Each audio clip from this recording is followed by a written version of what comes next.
He wanted to do conferences on how to hunt rug dealers. I don't know if he wanted to open a store or hamburgers or a bar. I don't know what his aspirations in life are. But whatever they were, whatever it was, to continue having that protection from the United States government, is that what it was? The United States government holding that protection over your head to the point where you got to stay in the game? My thing is, what were they holding over and what protection? If he's not in witness protection, and from my understanding, he's not in witness protection. From my understanding, he was a witness that just came forward and volunteered and shit. Your Honor! Your Honor! So what did they hold over his head? So if you want that protection, that shelter, the possibility that his family would be there, also hope that he would collaborate. They would help his father, who had first been sentenced to life imprisonment. Then the sentence was reduced. Well, he hoped that all this collaboration, okay, so that's what it was. A part of this, a part of that. Part of it, I'm going to work this deal, this deal, this deal. All right, I'll do this for you, this for you, this for you. And guess what they did? They f***ed you. They f***ed you with the cell phones, all right? They said, adios, pendejo. They said, your services are no longer needed in the community. So all the time, it was seen that he was still 1 foot in on the other side.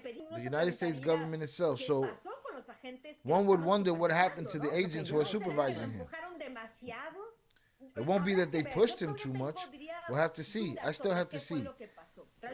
I would say I have doubts about what really happened. Was that a Fetty Wap operation he doing, or was it something he was asked to do? There are also powers in the United States agencies under surveillance of the DEA that had to be monitoring him every day with those that he had been reporting to. He had to report himself. He had to do urine tests. He had to prove that he did not use drugs. He had to notify that he was going to change residence. He had to notify the judge and the agents if he had contact with people from the criminal world. He could only do so if he had express authorization. That's where there's a thin line, a rubber band that could be stretched. You understand? There's conditions of release.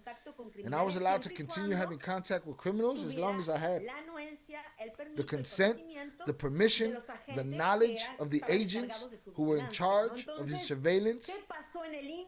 So what happened in the meantime is a question that is still unclear. I'm glad you cleared up the witness protection on, because I was going to say Cartel Wise was an example, but no, it seems like he just loved the life. He was trying to get it all. He was trying to make it all happen at the same time. That boy, he was very ambitious. Nothing, but he just wanted to get back on the pizzas. That's it. We saw this in the Discord. Well, I dropped it in the Discord, actually. I don't remember where I got it from. I think I got it from Chaparro's Instagram. Two things struck me with it. And that's why Zorada was saying, now we know why we don't find him on the prison websites and shit. This first one here says, El Mini Lic had his second court appearance today before Judge Fitzpatrick, where he was denied a bond. He listened to his new charges for synthetic narcotic Fetty Wap. So boom, he had his court appearance, right? I'm like, man, we don't hear nothing about this. We don't see nothing about this. Not a nan, not a nothing. Right? And then he put out a second story. They're saying that he's in a prison that's not part of the Board of Prisons, which is why we can't find him on any of the sites, and or nobody in the chat has been able to find him on the sites. I ain't heard of no lawyer. I ain't heard of nothing. I ain't seen a picture, nothing. So it might be he was still working off the record with DEA and FBI said, fuck that, we get in. Might have been working for both Albert Flores, but again, those two motherfuckers, they're two different gangs. They don't fuck with each other. They don't like each other. Yeah, they probably soured the deal. We'll see. Knowledge of the agents who were in charge, surveillance. So what happened in the meantime is a question that's still unclear. Because he in turn had to have informants and some infiltrators to inform. Of course. So basically she's saying, y'all put the hustle in his face. Y'all didn't let him out the game. So, of course he was going to eat some candy. They let the player play, man. They was like, hey, man. And then they was like, you know what, man? Fuck the DEA, man. With the intention of being a person who had already been in that world, but at the same time trying to get out of that world, had to stay in that world. Do you understand the irony? Only the people who are there can tell you what's going on. The Virgin Mary isn't going to tell you there. The priests aren't going to tell you there. The priest of the church is not going to tell you there. The political science teacher isn't going to tell you who's there, who delivers the bribes or who receives the bribes. Only the people who are there watching the movement. You need to have people to collaborate with, witnesses. I imagine that the agents responsible for Mini Lic must be as worried as Mini Lic himself. Because it was the FBI. It was an FBI operation, not the DEA, that is. It's like the FBI and the DEA, you're not doing your job right. What's going to happen here? I think there's still a lot to the story that we have to understand exactly. How the DEA people missed what he was doing, or he was doing it with their permission, or it was a little bit here and a little bit there. See, that's crazy. And all it takes is the FBI to say, you know what, today I feel like the DEA, and then they go and they turn in dude. Or is Mayo pointing fingers for the FBI, and a finger that he pointed was at Mini Lic? What good does Mayo snitching on Mini Lic do for Mayo? What kind of bargaining chip he got on the table? Is it a bargaining chip that's going to kick open doors about the FBI and the going after the DEA and what the DEA allowed this guy to do? Is that a thing? Or am I just talking bullshit?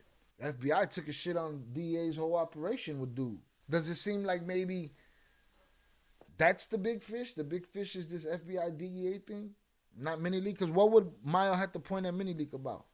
What can Mini Lic, what kind of chunk of anything can Mini Lic knock off the jacket, the criminal jacket of Mayo Zambada? I don't know how much, But it's looking like one agency foiled the other agency's plans and dude's stuck in the middle.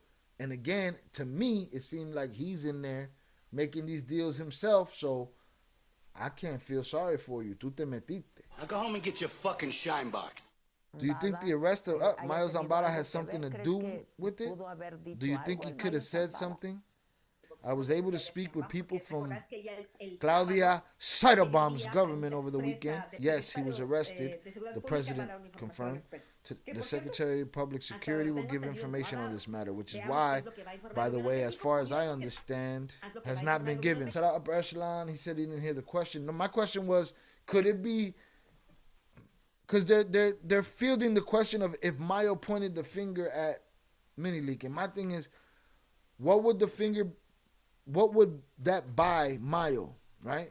It doesn't seem like Mini Lic can buy Mayo much in the sense of Mayo pointing the finger at him. But what if this was a bigger thing? What if this was to catch the DEA with their pants down, and the FBI took the opportunity to catch them with their pants down in an operation where they're doing something out loud that the FBI called them on?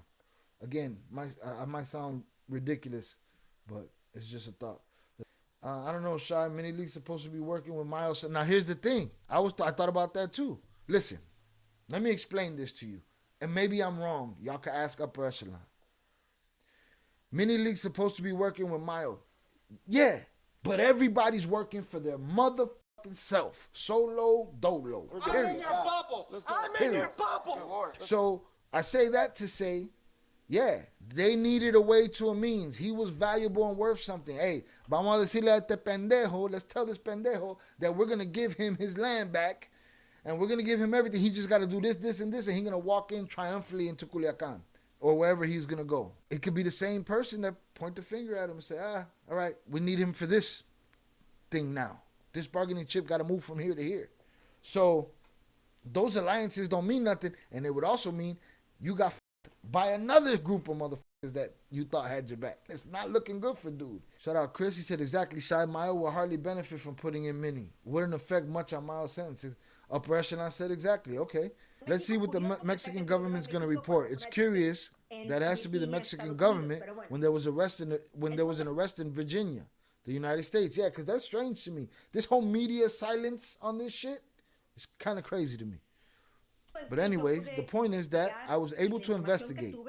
And the information I had is that apparently Mini Lic was supporting Maito Flaco in one way or another in the war against the Chaperos. So then it's likely there is communication between Maito Flaco in Sinaloa or in Mexico and El Mayo Zambada through a lawyer that she has yet to name, which would not be unusual Because when Vicente Zambara Niebla was detained in the United States, collaborating with the United States government, she's saying, I know this because Vicente's lawyer told me that he would travel from Chicago to Sinaloa to take these messages back and forth between father and son with the authorization of the United States of America. Because Vicente had to get fresh information, but he was no longer in the know. He was no longer in the criminal organization. His father had to give him the information that he would use to give to the Americans. Shit. She done invoked the name of the Flores twins. The question is if they'll still use witnesses that committed crimes while waiting to be witnesses. Depends on the crimes that have been pointed out. She said, it reminds me of a case that came up years ago of the Flores brothers. One of the brothers, I'm not sure which one, during the time of their cooperation, one of them was still hustling, still selling rugs. When they discovered him, the judge was hanging from a lamp. Just point out the obvious here, that is number one. What Mini Lic has already said, No. Does that cease to be valid? No. Because it's already linked to other information. The issue is that you point out is they could use him as a witness. Being a fragile witness, because in a court, the defense attorney, for example, if they wanted to use it against Ovidio, if they wanted to use it against El Mayo, the defense will say, yes, Your Honor, but this witness is not reliable. He's a fucking criminal. Every time you turn your back on him, he's selling some dope, some ass, and some grass. He can't stop committing crimes. See, Los fiscales no quieren este tipo de prosecutors testigos, pero don't want eso this no type of invalida witness. lo que él ya señaló. That does not invalidate what he already pointed out. That's what makes him a great witness. In the game, they're going to give you everything. On the hot seat. Now his extradition is possible. Wouldn't that be an unaliving sentence?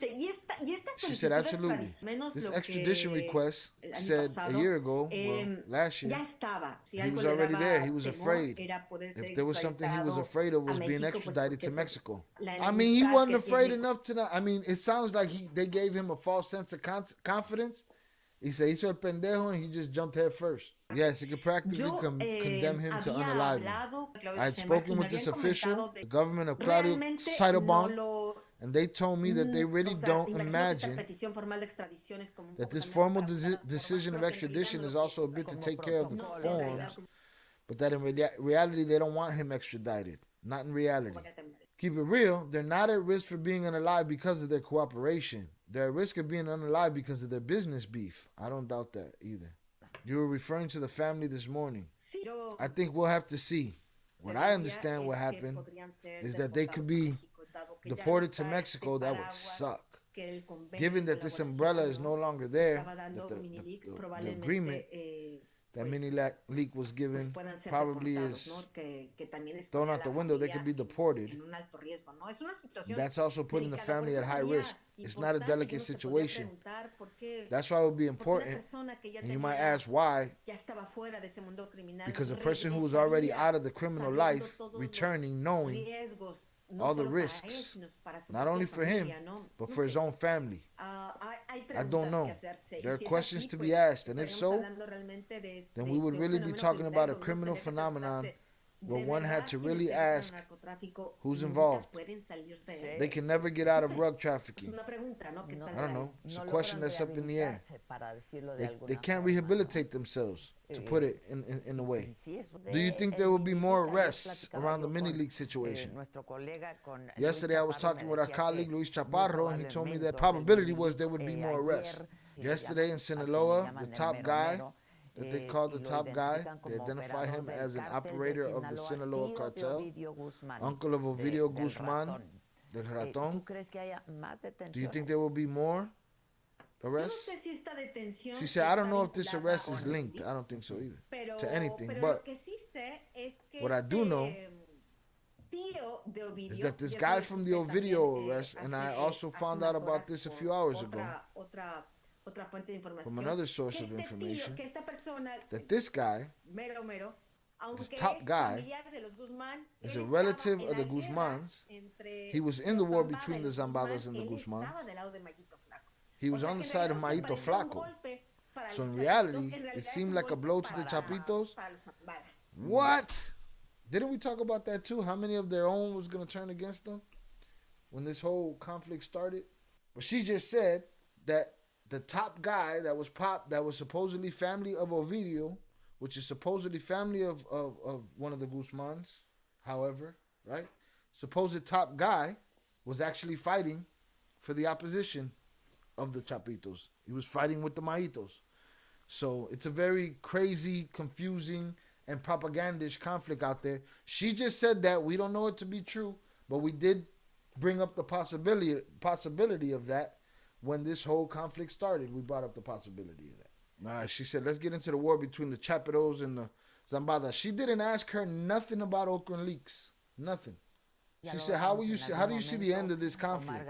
I guess the secretary went over there to assess the situation. She said he wasn't there long. And he said, everything's all gravy, I guess. And she's saying, yeah, sure, the missing and the unalived are still there. I think these kind of people should keep their mouths shut. Who's she talking to? The Secretary of Security? Boy, he will snatch you up.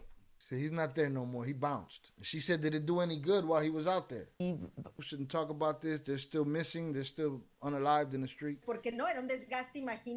It wasn't a waste of time, I imagine, for Cytobomb herself. She said, yeah, no. She's like, all kind of people are getting done up. Cops are getting done up. All kind of shit is happening.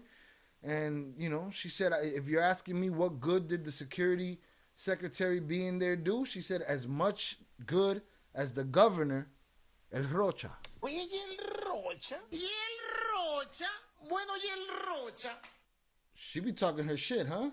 Damn, she said, instead of being water to fight the fire, they're like gasoline. Porque los dos están señalados de estar vinculados because both are accused of being linked to a faction of the Chapitos. So I think the government strategy has failed. I think this fury is between, in this war, the government's taking sides in this.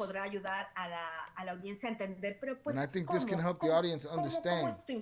When there was a war between Sinaloa and the Gulf Cartel, we're talking about 2005, 2006, Heriberto Lascano, en el Z1, Z2, Z1, escribe una carta wrote a letter un general de la Sedena. To a general of the Sedena. Okay. I have a copy of that letter. Lo que dice esa carta es what the letter says is, not because you remember that, the Zetas come from the era of many of them had been part of the elite army.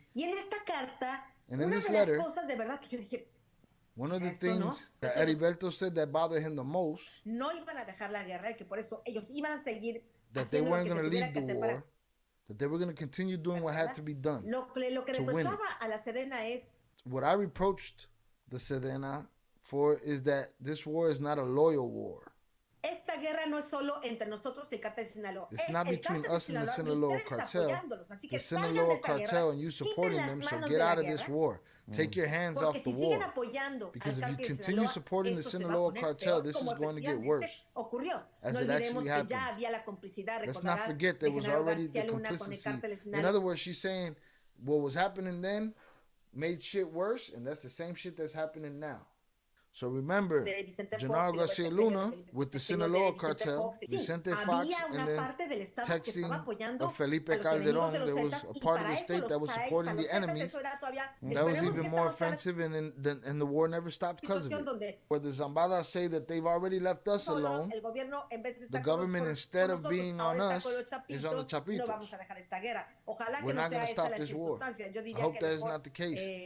I would say that Claudia Cytobomb should remove as soon as possible Governor Rocha instead of being water for fire. They're more like gasoline.